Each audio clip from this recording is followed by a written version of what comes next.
All right, let's talk about someone you definitely know. That person who's a rock for absolutely everyone, but if you look for them online, they're pretty much a ghost. I mean, really think about it. We live in a world that's all about being seen, right? But some of the strongest people we know are practically invisible online. No constant updates, no selfies, no big life announcements. And you might think it's kind of weird, but it's not random. It's actually a huge clue into who they are. You know exactly who I'm talking about. They're the strong friend you call when things fall apart. They're the silent user, just observing. They're the invisible pillar holding things up without anyone even noticing. But here's the thing.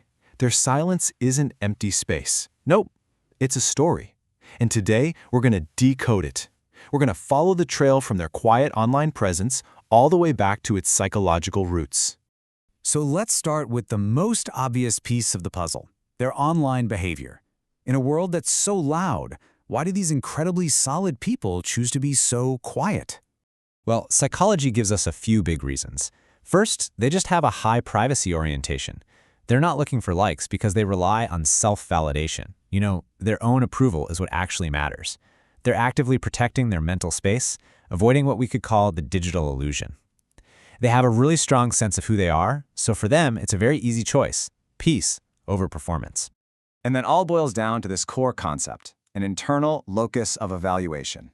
It's a bit of a mouthful, but it just means you judge yourself by your own standards, not by what everyone else thinks.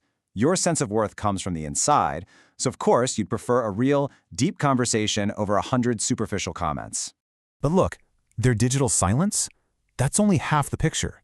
To really understand the why behind it all, we've got to go back. We need to look at their origin story. For so many of these invisible pillars, their strength wasn't really a choice. It was a necessity. And that story often begins way back in childhood, with a kid who just didn't get to be a kid for very long.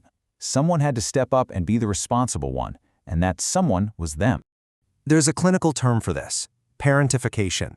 It's what happens when a child has to manage adult-sized emotions, either their own or a parent's, before their brain is even ready for it. And their brain adapts. It learns to solve problems, to be the calm in the storm, but it also learns a really hard lesson. My feelings have to come last. Always. So how does all that early pressure end up shaping the adult they become? This is where it all clicks. How does a child who grew up too fast turn into an adult who's so quiet online? Let's connect those dots. It's actually a pretty clear path. First, the child is given these huge emotional burdens. To cope, they learn to just suppress their own needs. That builds what's called survival independence, this deep automatic belief that you have to handle everything yourself. It gets so intense that even resting can feel dangerous, like you're letting your guard down. So, as an adult, they end up feeling intensely guilty anytime they need support from anyone else. So that brings us to the big question, right? What on earth does a responsible kid have to do with not posting selfies? The answer is everything. That survival independence they learned as a kid, that's why they don't seek external validation as an adult. That guarded empathy, learning to read a room to stay safe, that's why they value deep privacy now. And that ingrained guilt for needing anything, that's why they'll always prefer quiet self-reliance over what feels like performing vulnerability online.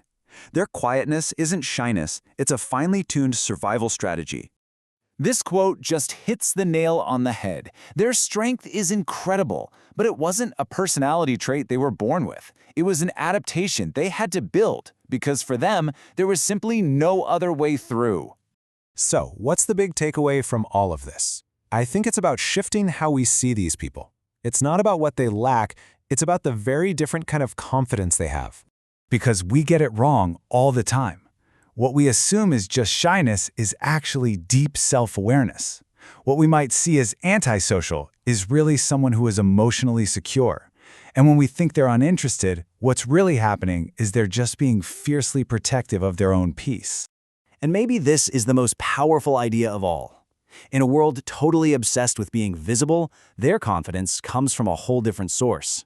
They don't need an audience to feel valid. And you know what? That's real confidence. So I'll leave you with this. Who are the invisible pillars in your life? Now that you can kind of see the story behind their quietness, what new kind of strength, resilience, and incredible confidence can you see in their silence?